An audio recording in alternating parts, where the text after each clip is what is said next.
476 centimeters in feet? First of all, we need to know the value of 1 centimeter in feet. It's always 1 centimeter equals 0.03280839895 feet.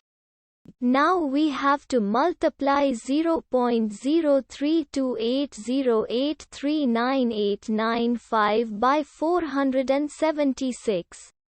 Therefore, 476 centimeters times 0.03280839895 feet equals 15.6167979002 feet. So, in other words, 476 centimeters equals 15.6167979002 feet. We hope you have enjoyed this video.